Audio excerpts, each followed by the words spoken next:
Good morning. Good morning. Good morning. Good morning. Thank you for coming, and well done those of you in the sleeping seats at the back for getting in early and grabbing them. Fine work. I'm told this is actually the biggest sound mixing theatre in Europe, the world. But what people I think don't know is it's also the biggest PowerPoint display theatre in the world. I mean, it's absolutely terrifying.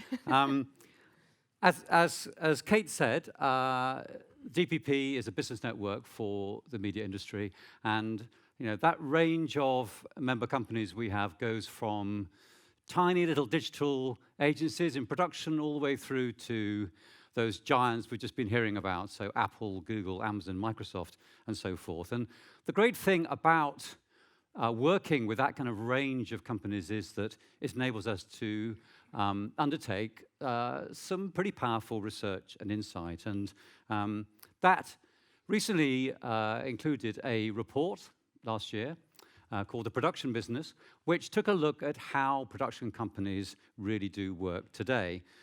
We think it was the biggest such in-depth survey. We spoke to 57 companies from tiny digital agencies all the way up to big in-house production outfits for major broadcasters.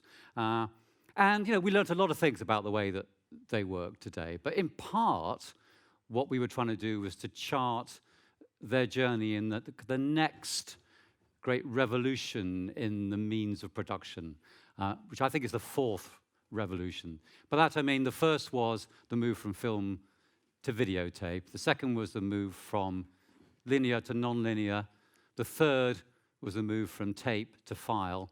And the fourth is the move to connected working and the cloud. So where were they on that journey? And the answer was not very far. Okay, only around a third of companies actually trusted cloud services. Almost all of those companies turned out to be the smaller ones, so they had fewer than 20 employees. And perhaps not surprisingly, they tended to be the branded content companies. They tended not to work in TV production. We found that, they were starting to use cloud-based workplace collaboration tools such as Office 365 or Google G Suite. They were using WhatsApp, WeTransfer, etc. But they weren't using full-on cloud-led tools for their content making and shaping. Indeed, only a third of them were using software as a service, and just 2%, actually that equates to one company. One company had actually moved its systems into the cloud. Only 40% were using cloud storage in any form for their media, including as a backup, which is a lot of hard drives sitting around on people's desks. And only 40% actually had the quality of connectivity that one would expect from a media company, which is really shocking. So, a lot of skepticism and not very far on the journey. And we thought, well, that's quite interesting. But actually, in some respects, what therefore is even more interesting is, what about kind of the other part of those percentages, the ones who actually are beginning to make the move? And that's why we, 6 months ago, began a new piece of qualitative research looking into the next generation of production. And that's a report that's going to be published in the early part of next year. So, Nic, just do you want to tell people about what we were trying to achieve with that work? Great. So what we're trying to achieve is to find out what actually is innovation, what these companies thought was innovation in the content creation companies, and the new best practice. Looking at the vast range of tools, services, and workflows that enable it as well. And actually looking at these case studies, taking specific case studies to try and find this out. And also, in that way, we could quantify the benefits as well and find out what the benefits were. And see how we can adopt this to the wider industry. Okay, so that was the mission, and we ended up, although you spoke to a lot of companies, didn't you? A heck of a lot of companies. But we focused upon 10 for our case studies, and these were the 10. So we have the All England Lawn Tennis Club that's that's better known for Wimbledon, the famous tennis championships. The Football Association, which does the social first content for the FA channels. Nemerin Film and Video, which is a small brand agency in London. We've got Translation, which is also a brand agency, but also does Netflix documentaries, and based in New York. We have Hogarth Worldwide, which is an international brand agency that reversions film for international markets. We have Copper 90, which is a football media business that creates content with and for fans around the world. Jellyfish Pictures, which is a post-production, visual effects post-production house in London and the regions. Dentsu Aegis Network, which is an international marketing company that has a myriad of other companies around the world. France TV, which is a subsidiary of France's national broadcaster, France Television. And we all know Disney as well, which is one of the world's largest feature film studios. So quite a range in those 10 case studies. So it's really kind of all shapes and sizes of company and different types of output. One way or another, all of these companies have adopted cloud-led working at some part of their workflow, but they've done it, not surprisingly, since they're all so different, for very, very different reasons. However, we believe there is one single common purpose that unites them all. And at the end of this presentation, we'll reveal what it is. Okay, let's just give you a quick line or two on what each of these companies were doing when they were using the cloud. So first of all, we'll talk about 4 of the small companies, beginning with the Wimbledon team. So Wimbledon wanted to engage with their audiences much more, and that was the feedback they got from their fans. So they created a morning pop-up show for every day of the tournament that uses a very lightweight remote production software. The FA, they wanted to capture video and create content from all of their satellite offices, where particularly around the World Cup.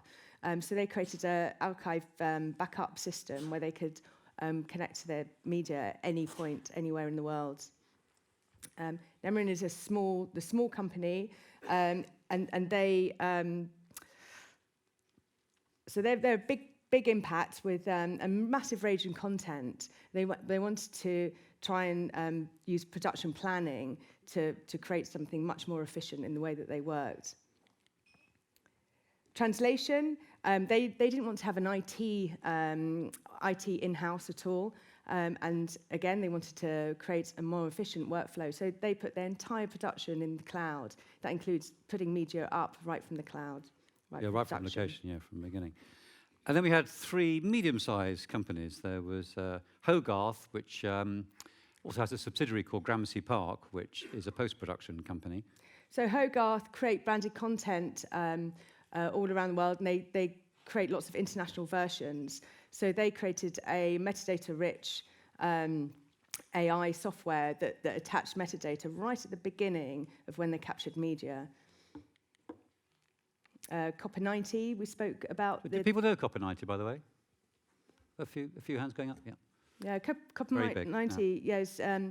It's now a massive fan-based community that reaches global audiences. So they create content, they collect content from all around the world.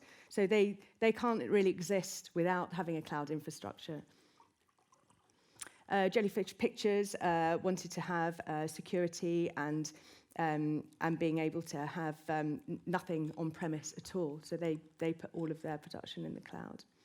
And then finally, 3 very large companies, starting with Dentsu Aegis Network. So Dentsu, really interesting. So they create brands for other clients, but they realized they didn't have their own brand identity. So they created a unified brand hub that they could connect with all of their companies around the world. France Television had a very ambitious project. And in order to make that really efficient, they created this groundbreaking metadata flow right from the beginning of pre-production all the way through to post-production. That's on a daily drama. And finally, Disney. And Disney, and Disney acquired by Fox recently, suddenly. Well, they acquired Fox. So they acquired Fox. So they suddenly have now hundreds of films that they have to make. So suddenly, all these films that they have to make, really the only efficient and secure way of doing that, again, is to create a cloud infrastructure. So you see quite a range of different types of motivation from these companies. We're just going to pull out some of the kind of unifying themes that you see through at least some of them. So the first is distributed working, by which we mean the ability for members of the team in different parts of the world to all be effective by working off the same media in one place in the cloud. So in the case of Copper90, they have offices in North America and in South America, but more importantly, they're collecting films from literally hundreds of filmmakers around the world. So they have to have a way of managing that centrally. The FA is really small, right? This is 10 people, but how do they make themselves effective when they're just sending 2 or 3 people away to work at a foreign tournament? But I think the ultimate example of distributed working really is Dentsu Aegis Network.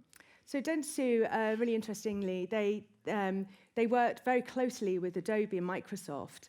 They created their brand identity in the form of logos, color palettes, using AI from Adobe, templates and images, all in a central hub.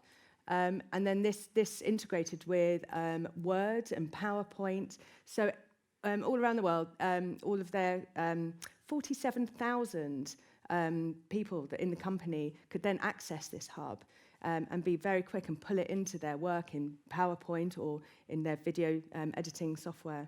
And suddenly, all their work looks cohesive. Next, amongst the small companies, amplification was really a huge theme. So, if you look at the Wimbledon example, this is a production team of 4 with a couple of presenters, and they're able to create an interactive, live, daily show that goes out internationally because they're working through cloud-based apps. Very similar with the FA, they also now have an international live show that they can do from tournaments, even though they only have 2 or 3 people away on site. But we think the most intriguing example of this actually is this small digital agency, Nemarin, who really focus on the early part of the process, don't they? Yeah, so Nemarin, there's only 12 staff and a really tiny office. And it's amazing when you walk in as well, because they're so focused. The work they create is a massive range of work with really high creative value. What we found really interesting in the way that they work is they use simply Trello that's integrated with G Suite and their CRM, and they track every single conversation, every single email, and then through production and post-production, all their information is together. And then they have these daily stand-ups where they every morning they go through their Trello project and they talk about every production, and the entire team has creative input in that as well. We just really like the way that they do that. We found it really shows in the type of work and the amount of work that they create. Next up, metadata and AI. I mean, really all these case studies, one way or another, are stories about metadata. Ones that really stand out for us, though, again, Copper90, big part of what they do is their ability to respond to moments that happen in sport by almost instantly putting out or reusing existing content or putting out new content. They can do that because they've actually used open source, so free to use AI tools in order to tag their content so they can find it and access it quickly. With Hogarth and Gramercy Park, what they're doing is they are using AI to analyze rushes, so the raw material, and tag it with very rich metadata so that then automatically groups of content are served up overnight to an editor to look at the next morning when they're putting together hundreds and hundreds of different versions of content. But the ultimate one, really, because this is the holy grail of metadata, is what's happening on Grand Soleil. So this is a flagship daily soap that was very ambitious. So very high-end, Netflix-style quality, very fast turnaround. And the budgets didn't really match that as well. So they had to think on their feet. And they worked with 2 startup software companies that they'd worked with before. And one was for pre-production. And that tracked a script, that took in the script, it took in, you could log in all the information for the props, the continuity, the casting. The really interesting bit is the 2 softwares work really well together, and the metadata goes backwards and forwards. So all through post-production, you had, for every single clip, you would have all of that pre-production metadata. And this has hardly ever been, I don't think it's ever been done before. So even after it's been edited, and that clip has been cut and exported, they can still track the metadata back, which is incredible. And the fourth and final of these big common themes is security. Sounds dull, but my word, so important if your company is making high-value content. And what's going on here is essentially that these companies are avoiding having any media on-premise. They're keeping it in the cloud. They're connecting to it with encrypted streams so that nobody can ever actually leak that content. You know, Jellyfish Pictures, they do the visual effects for Star Wars, right? And they have several different offices. They have dozens of visual effects artists. So it's absolutely crucial that if you broke into any of those, or if any of those artists went rogue, you know, there's nothing to get in the Jellyfish premises. Translation, you know, they make very high-value branded content for major brands. They also make big series for Netflix, so you can imagine the pressure on them to ensure that they're secure. And it's the same principle of putting everything in the cloud. But of course, you know, Disney, and nobody cares more about security than Disney. So Disney user case is very much about putting the media in the cloud and leaving it in the central spot. So whatever you're doing to it, whether you're editing it, whether you're reviewing and approving it, whether it's going through all the different systems, from production to post-production to VFX to grading, it always stays in the same place. And when it's going out, it's always trackable. So that media is always accountable, whether it's a proxy being streamed, it's the high-res being streamed, or whether it's being sent out as well. So really, that's sort of where we want to get to with the industry, really. Yeah, absolutely key for the way we think about security in the future. Okay, so that's just a quick run through what people are doing and some of the kind of overarching themes. But if you think about what their drivers are, their motivators are for going to the trouble for doing this, it's interesting. To some degree, it's about reducing costs, and certainly for companies like Translation and for Hogarth, they can point to real savings in people time and in real estate by putting everything up in the cloud. But although cost is a driver, people talk actually much more about increasing revenue, you know, the other side of that coin, by their ability to create more content and to create the right kind of content. And the key to doing that is because all these companies are now much more agile, much more responsive, spending far less time in the mechanics of actually moving content around. You know, anybody here who works in production knows how much time is spent essentially waiting for things to arrive, waiting for things to be set up and ready to go. And what this is all about ultimately, and this is where we're getting to the crux of what we've found through this work, is that all these companies are very, very focused on being more competitive. So, you know, if you look at the characteristics of them, there's a huge range of production types here. It's not as if cloud-based working turns out to be suited just to one particular production type. The technology is there. They are doing this for real. These are real companies with real projects doing real work. But I think you found it's there just, isn't it? Yeah, yeah. Probably a year or two ago even, this would not have been possible in most of these cases. It's fascinating that none of this has been done by large tech teams, has it? It's generally, you know, you found yourself talking to a lot of small brand agencies. Yeah, and often just one person who's got a vision of what they want to do for their company. But then the key to this seems to be that they work in partnership with suppliers who are cloud native and who are very, very comfortable in that space. There's a whole kind of another dimension to this piece of work, actually, which is about the new kinds of business relationships that are being formed in these partnerships, really entering into these projects together. So this really is not about, the guy or the woman in post-production who kind of wants to try something out that they heard about at a conference and think it's a bit cool. That's absolutely not it. These are all very, very strategic, business-focused decisions that these companies are making to go in this direction. And this is the clue to that single common purpose behind all these initiatives. They're business people. They all want to do business, the business of production, better. And I think we found that really, really interesting. Yep. That this is very hard-nosed, okay? This is, in many cases, quite literally about beating the opposition. And when you hear them talking in that kind of way, it poses for us kind of the big takeaway for all this work, which is this.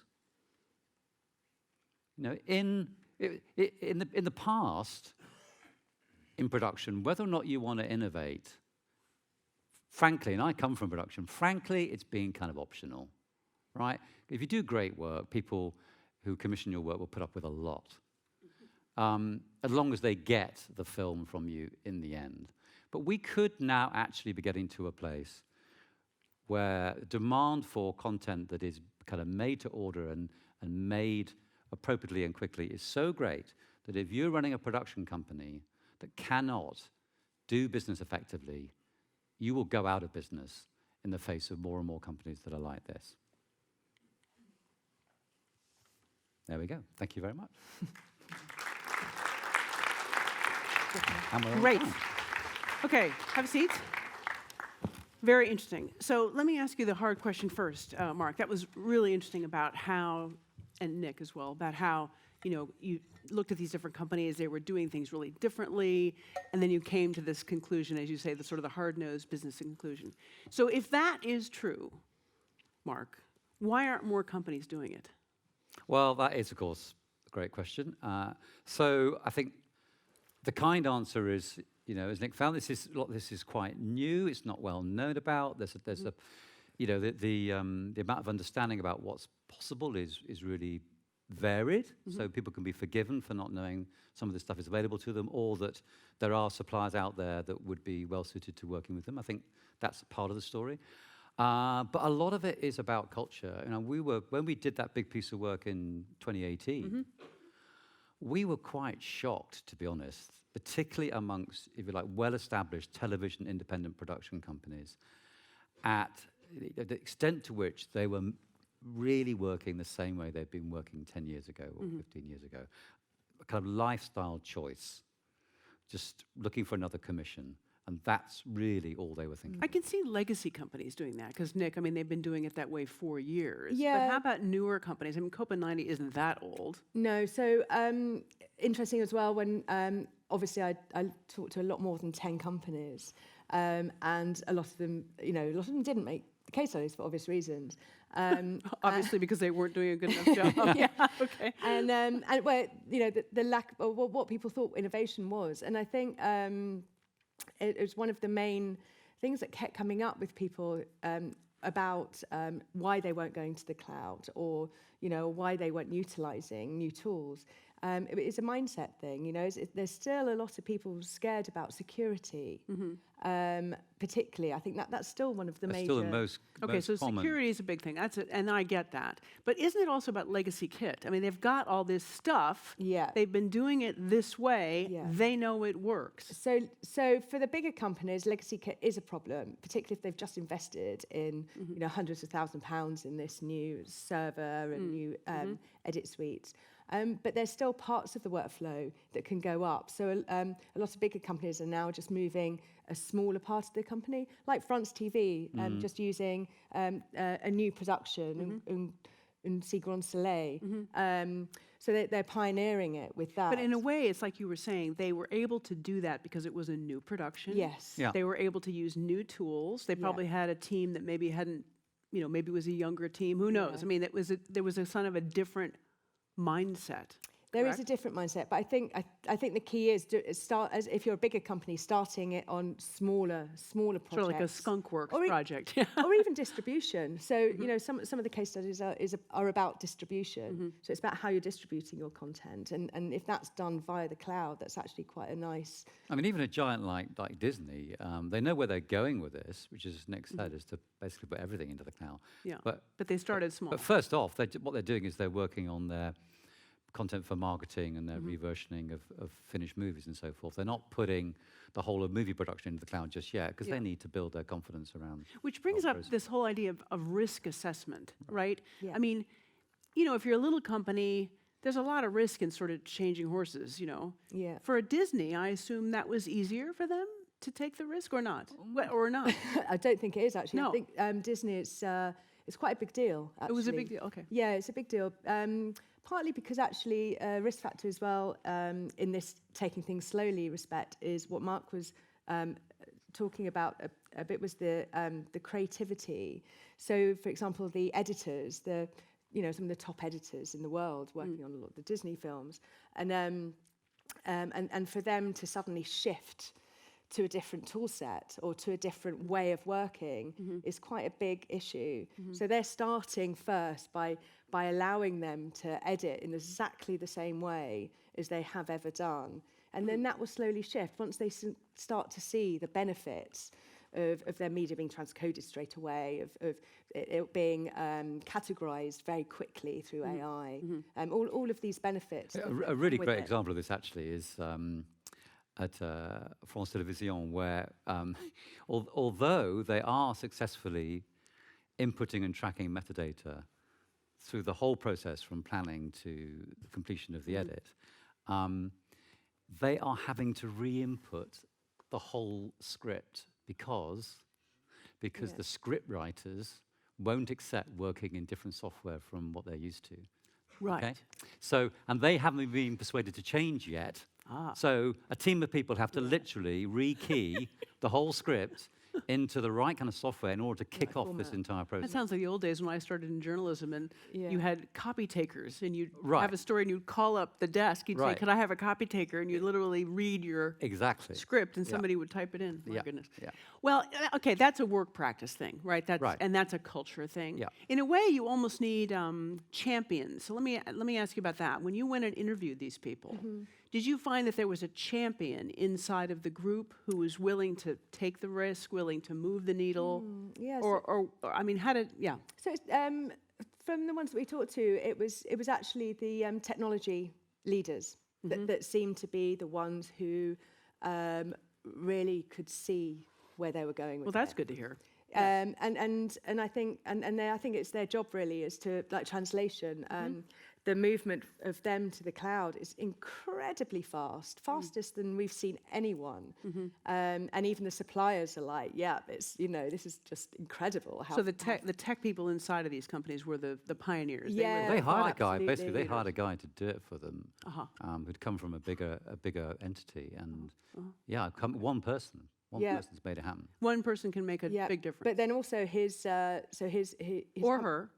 or her. In this case, it was a him. Him, right. Which company is this? This is translation. Translation, okay. So he came from a place where there was a massive IT facility and an engineering facility. And this is another thing that we hear a lot from Copper as well, that they don't want that. They don't want to have a content creation company that is also a tech company that has an engineering department they have to manage and has an IT department. So basically what they're doing is completely outsourcing that. So it's quite an interesting bit of kind of intelligence and insight, in fact, from these people, because they're people who've got enough tech knowledge to lead these changes, but their kind of mission is to ensure that this is all invisible to the creative teams. Like they don't want They don't want to the upset tech to creative get in the team, way. like the script writers. And they, exactly. They know if they can get it into the cloud with the right kinds of interfaces, that the visual effects artists at Jellyfish, for instance, needn't know when they're doing their work that actually they're working in a virtualized environment, because it feels exactly the same as if they're in a local environment. Okay. And understanding that, of course, makes the business change so much easier. What about the creative benefits? Are there any creative benefits? I mean, it sounds like the scriptwriters didn't like it, but I mean, are there creative benefits? I mean, you talked about the business benefit, right? I get that. Speed, agility, getting stuff faster. But what about the creative benefits? So ultimately, pretty much all of the case studies, sort of one of their aims is to be able to work more creatively. So it basically gives, by outsourcing a lot of all this stuff and technology, helping with the mundane tasks, and making sort of from production to post-production much quicker. Yeah. It then gives time to them become more creative, and that's where they're giving back. They're giving back that time to the creativity, and also for seamless use. So to be able to find and search the clips much more easily, for example, with Hogarth. For the versions they have to create, they can just simply type in what they want and find it really quickly, rather than spending 5 days of finding that clip and searching it and waiting for it. Then instead, that 5 days has come down to two hours. Yeah, I mean, in a sense, it's a little bit like what we as sort of consumers find we can do with a lot of our own devices now. It's not so much that we can do, brand new things. It's more that we can do the things we want to do and that we've always done just a lot more effectively, and it's a lot more pleasurable actually doing them. And personally, I think that actually this whole discussion around production innovation, and I'm interested to hear what Katie says next actually around in this, but the whole discussion about production innovation has been inhibited by the notion that people have had that somehow technology is going to bring, this terrible phrase, a whole new kind of creativity. Right? Well, we don't really need a whole new kind of creativity. We've got loads of creativity. What we need is a whole new kinds of less pain in delivering that creativity. Right. That's really what this is about. Okay, I like that. So let me ask you one more question, and then I'm going to come to you all. So if you've got some questions, I'm going to ask one more, and then I'll open it up. One of the things we're talking about a lot now in audience management and content creation is engagement. How do you engage with audiences? How do you get them to come to your content? How do you get them to stay with your content? Is there anything in terms of that the cloud-based workflow can engender or help with? Yeah, I think Copper 90 is a really nice example of that, where their business is basically based around fan engagement, and actually, they say that there's no way that their business would have existed and grown if it wasn't for the cloud, because they're having to interact with all these fans all around the world with hundreds of devices and react as well to and all football. that's coming in simultaneously, I guess. Right. Yeah, and especially if there's a big football moment, then suddenly there's a lot of fan activity, and then they have to react to that. So almost wasn't possible before. I Yeah, guess. Yeah. they Right. literally couldn't have done it, and they couldn't have understood their audience well enough to yes, be effective. and I think they become really good at understanding their audience. They spend a lot of time engaging, constantly engaging and understanding their audience. But there's this element of analytics and data that they have quite a big emphasis on as well. That was another huge buzzword in the industry. You've got data. What do you do with it? Well, right, and that's the other side of this actually. And how fast can you do something with it? Because you can collect it, right? The internal engagement, because some of these companies are, and frankly, it's the ones that are dealing in sport, are gaining insight into their audience directly. But for lots of them, it's actually about analytics applied to their own business. That's what really matters, and engaging their company internally in understanding how they're working, how long things are taking, how much they're costing, and so forth. And that, again, is a completely new way of thinking, I think, for an awful lot of production companies who've never understood that kind of thing. Right. Let me open it up to you all. Does anyone have a question about this? How it might even impact your organization, or have you thought about using the cloud? Or here's a question down here. Do we have mics, Peter, or not? Are there microphones? Could somebody run a mic down to this man? Put your hand up so that they can find you. Hello, sir? Yeah, you? Could you put your hand up? Thank you. Okay, is there another one? Maybe we could get that set up. Is there another question? No? Well, hopefully somebody will come up with it. Yes, who are you? Yeah, Hi. thank you for the talk. Very inspiring, thank you. I work as a post-production supervisor, and I drag my clients to more collaborativeness. You drag them. Make them work Kicking together. and screaming, right? So it's sometimes about clouds, not always, but I think there's a lot to learn in clouds. But my question is, did you talk to your client, to the people you interviewed, about how they cut the habits? So keep them from using Excel and emails and whatever. So how do you make a team change? And what was the experience of teams that have been running for a long time, stepping into Trello, let's say? Yeah. Good question. So probably the best example to use though is translation, which even though it was very fast, and actually Disney is very similar. Actually, probably they're both doing the same thing here. Is by onboarding people quite slowly.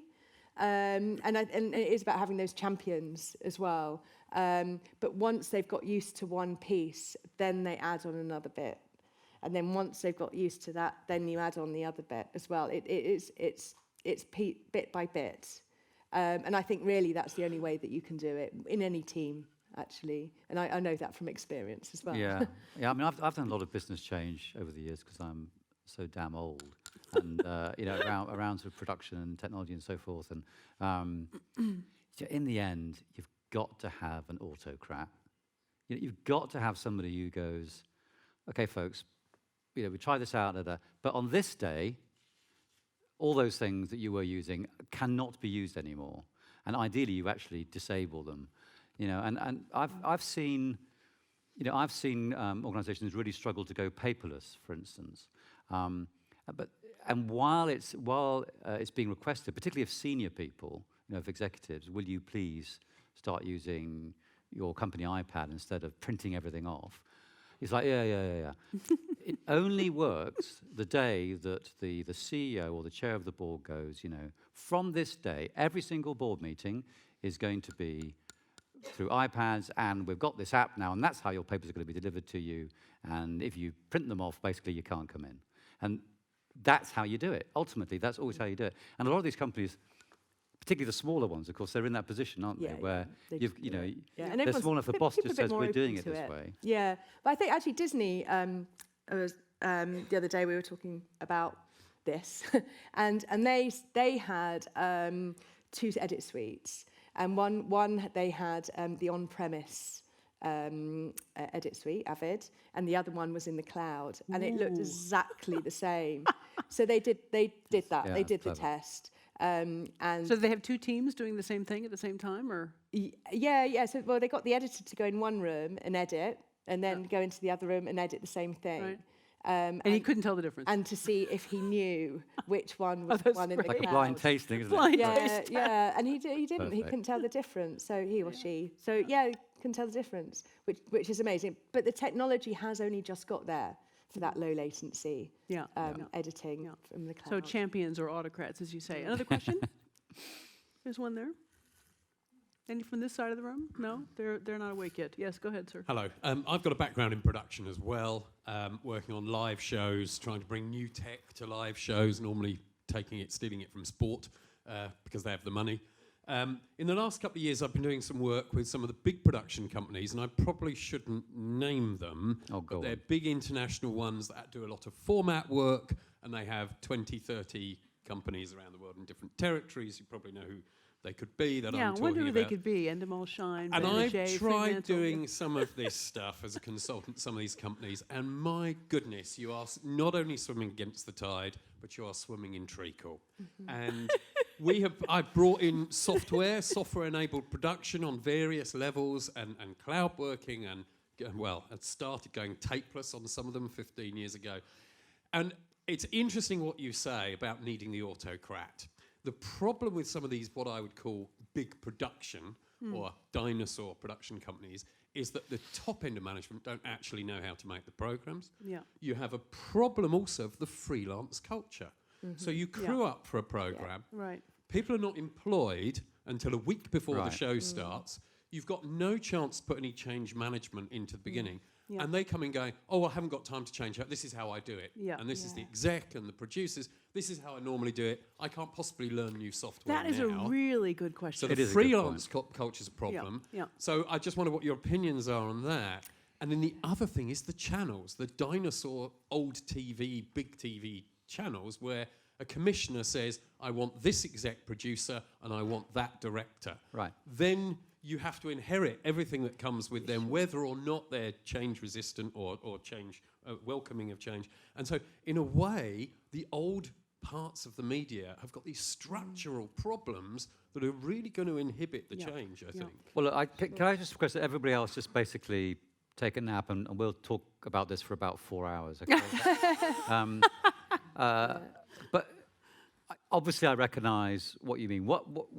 And so rather than trying to address everything, because obviously everything you say is true. Of course, it's true, and I recognise all of it. I'm sure Nick does too. But this is what I think gets really, really interesting. If you look at a Copper 90, right? They're growing like topsy, and they're making money. But you don't make money actually from social video. You make money from partnerships with big brands, make money from e-commerce, you make money from intellectual property around content, right? So what are they doing? They're gradually moving and moving and moving towards long-form content, right? But they're doing it in a way that technologically is kind of born in the cloud, but also with a kind of born in the cloud understanding of their audience. Like they understand their audience like none of those TV dinosaurs remotely understand their audience. So it will take a while, but basically whilst those dinosaurs are struggling with the new world and their shares getting eroded, you've got these new players who started in a different place who are coming towards them. It's not that they're running off that way, they're coming towards them. And that's where I think we could find it, actually the dinosaurs, they don't have to change, they just become extinct. That's what happens. Interesting. And to answer the technology question, the first one, again, I totally recognise that because I've been there before many times. However, what is interesting is the change of software type of technology is becoming much, much more user-friendly. So, for example, editing in the cloud is still your Avid, it's still your Premiere Pro. Right.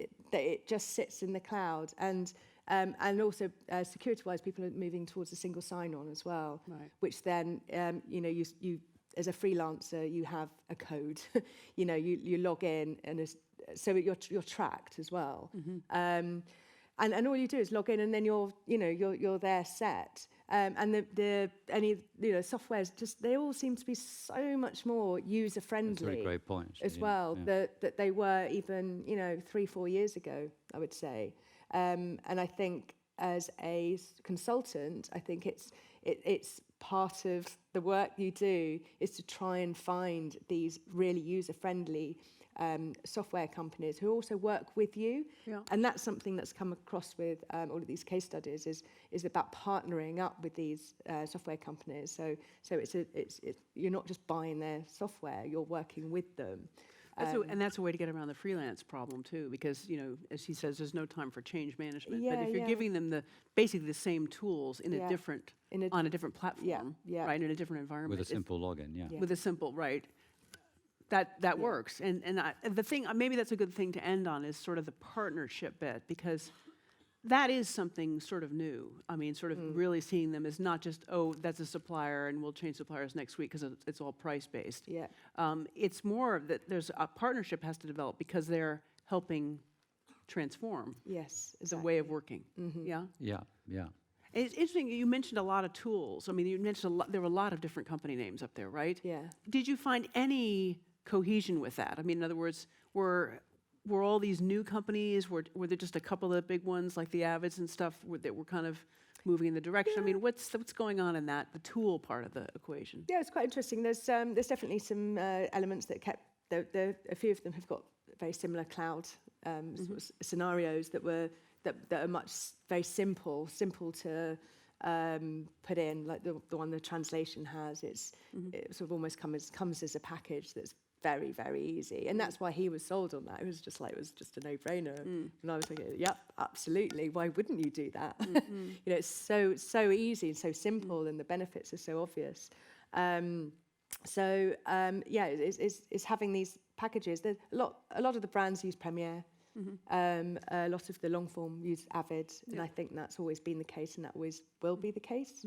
And Adobe have got it a long time ago, and Avid are getting it now. Yeah, absolutely. So that helps a lot. And Adobe have always talked to their clients actually, and so things like the AI Sensei that's in the background of all of their apps. They've worked with their clients to make it's absolutely seamless. You don't even notice that you're using it.